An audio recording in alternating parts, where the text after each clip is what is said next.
Selamat pagi sahabat Alkitab yang terkasih. Marilah kita mengawali hari ini dengan melakukan perenungan akan firman Tuhan.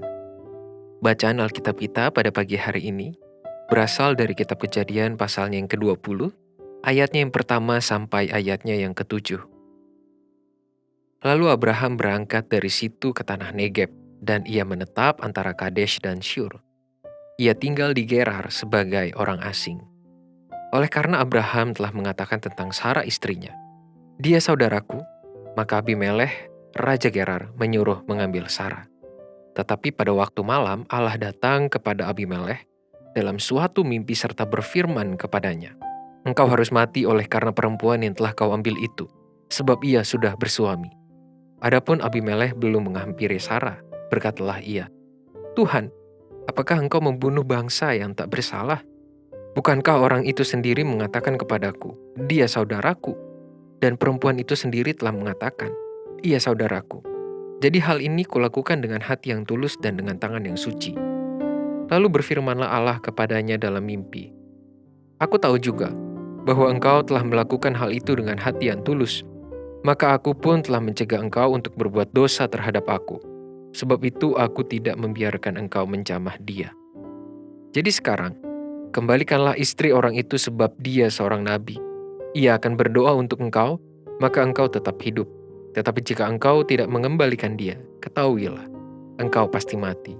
Engkau dan semua orang yang bersama-sama dengan engkau." Untuk kesekian kalinya kita menemukan posisi perempuan yang rentan dalam narasi Abraham. Bahkan, pada pasal sebelumnya kita dapat melihat tindakan Lot yang menawarkan anak perempuannya untuk menyelamatkan para tamu.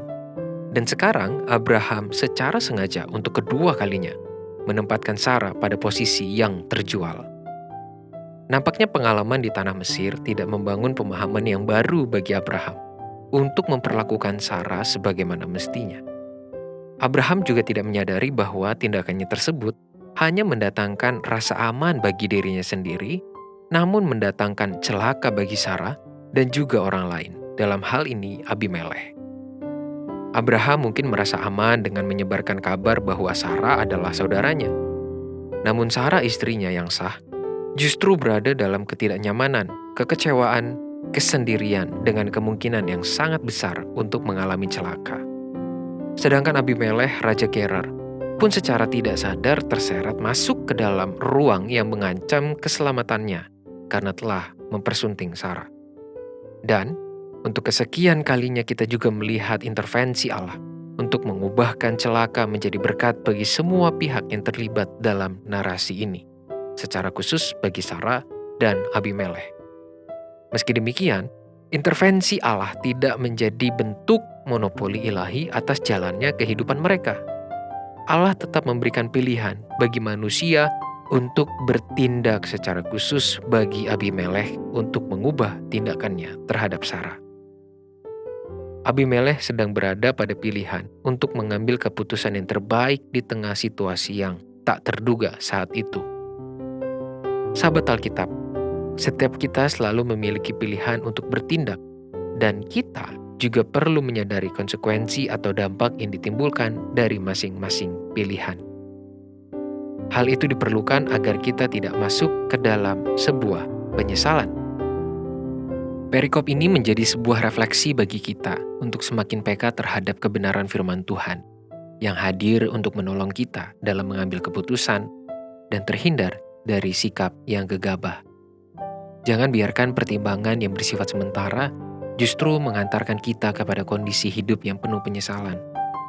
Tuhan selalu punya cara untuk menolong kita, namun itu semua tidak akan terjadi jika kita menolaknya. Marilah kita berdoa. Ya Tuhan, tolonglah kami untuk menjalani setiap hari-hari kami dengan sikap penyerahan dan kesediaan untuk mendengarkan kebenaran firman Tuhan, sehingga setiap suara yang Tuhan sampaikan kepada kami, mampu kami dengarkan dan kami bersedia untuk mengikutinya.